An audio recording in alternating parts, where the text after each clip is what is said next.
webinars. This lesson is about the echo letters in much more detail. Objectives: to understand what the echo or Qalqalah letters are, to understand the different intensities of the echoes that can be applied and when they are actually applied.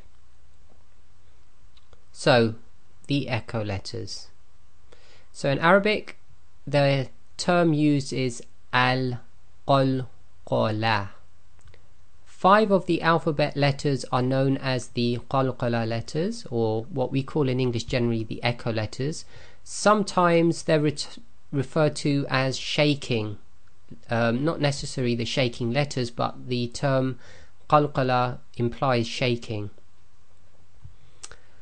Now, the reason they're called the echo letters, so I'm going to read this. This is because you cannot complete the letter's sound with sakin. So remember, this echo occurs with certain letters when they are read as sakin. When bringing the different parts of the mouth together. So when you read these echo letters, when they're sakin, you cannot complete the sound of the letter with sakin when you bring the parts of your mouth, throat, etc. together. The sound must be completed by separation of the parts of the mouth. I'll explain this in a minute. So a light echo sound is produced when the separation takes place. So first we'll cover the actual letters. The 5 letters which give a slight echo sound when they are sakin are shown below. Okay, so I'll just bring those up.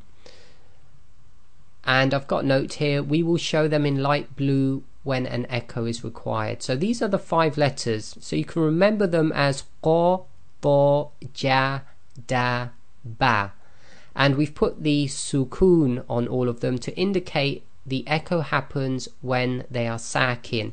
Now remember, this can happen when they actually carry a sukoon, or you're stopping or pausing at the end of a sentence, or even in the middle of a sentence, and it happens that one of these 5 letters are at the end of the word and you have to make them sakin.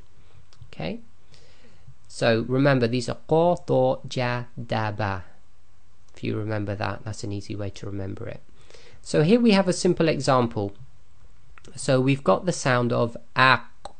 Now if you try to say this, you go Aq, okay, and you try to say it without an actual echo, you'll find the top of your back of your throat and the back of your tongue come together when you make the aq sound.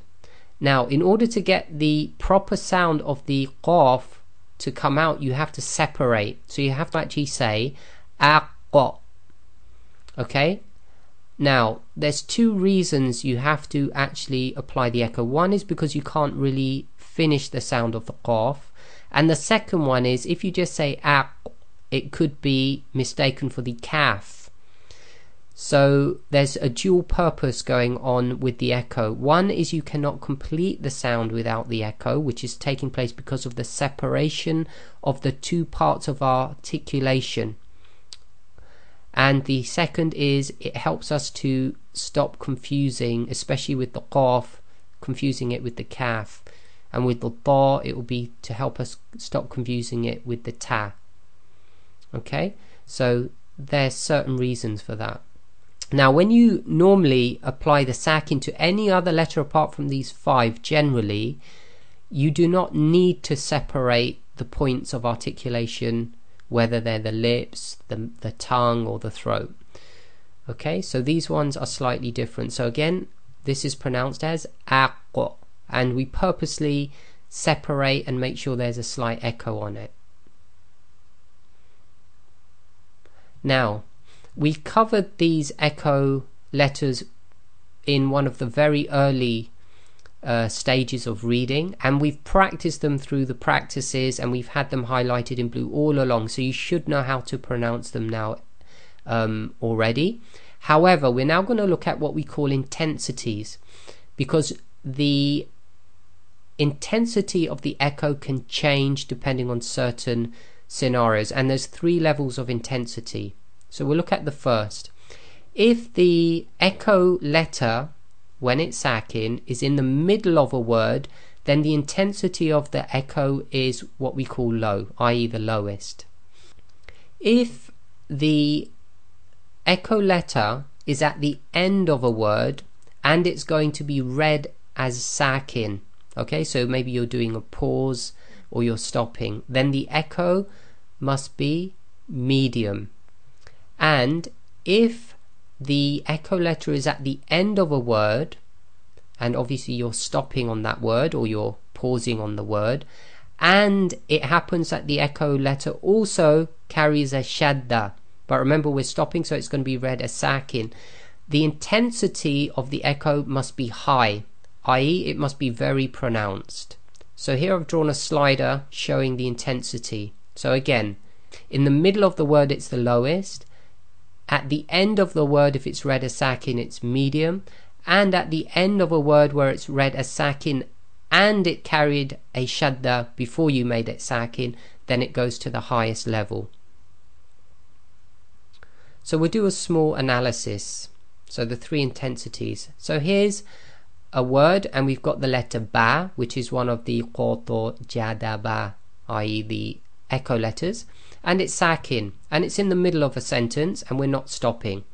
So this will be simply read as habalummi.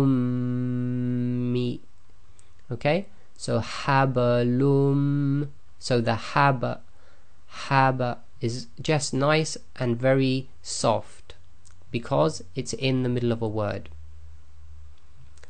Then we have the word here, so we've got kasaba and it's at the end of a sentence. So if we were to stop, the rule is the fatha is not read and the ba becomes sakin, so effectively it becomes echo. So in this case it's got to be a slightly higher intensity, so this will be kasab, kasab. And the last one here we have watabba, but if you're stopping at the end of the sentence you cannot read that last fatha, so the ba again becomes sakin, but remember it carries a shadda. So in this case it's going to be the highest intensity, so we'll say watab, watab. Okay, and the reason that you must do the high intensity when there's a shadda is otherwise you don't know there is a shadda there, or there was a shadda. If you look at the medium one, i.e. kasab, it would sound exactly the same. So the last one there with the shadda, the highest intensity, you intensify the echo on purpose so you know that there was a shadda that wasn't actually read. And again there's the slider showing the intensity. So we have the lowest in the middle, so haba, haba. Then we have a medium at the end when it does not carry a shadda, so kasab. And then we have the most intense where you've got the shadda to help us identify there was a shadda at the end, so watab. Okay, and the thing we've got to be careful of here is not to say on any of them watabba, because you don't want to turn that echo into a fatha. You've got to be very careful with that. So watab, watab. Okay, so slight echo must be audible, must be intense, but must not be converted into a fatha. So now a very good surah to check for this is the one called Masad, which is surah 111. So here I've put the surah out and I've got it from a color coded Quran, and I've pointed out where we have the high, medium and low echoes. So on the first line here we've got the example I've just showed you, watab, which is again with shadda, you intensify it, so it will be watab. The second one is at the end of a word, so it's going to be medium, no shadda, kasab. Third one, lahab. Fourth one, hatab. And then on the last line, if you have a look, we've got a low one because it's in the middle of the word, so it's haba. And then we've got a medium one again, masad, masad. Okay, so it's worth listening to this surah, and on the next slide I'm going to put the same slide up again, but we're going to listen to a professional reciter called Husayri, and listen very carefully to his recitation. It should take about a minute. He'll start with Bismillah or the Basmala, but I haven't put that in. Bismillahir Rahmanir Rahim.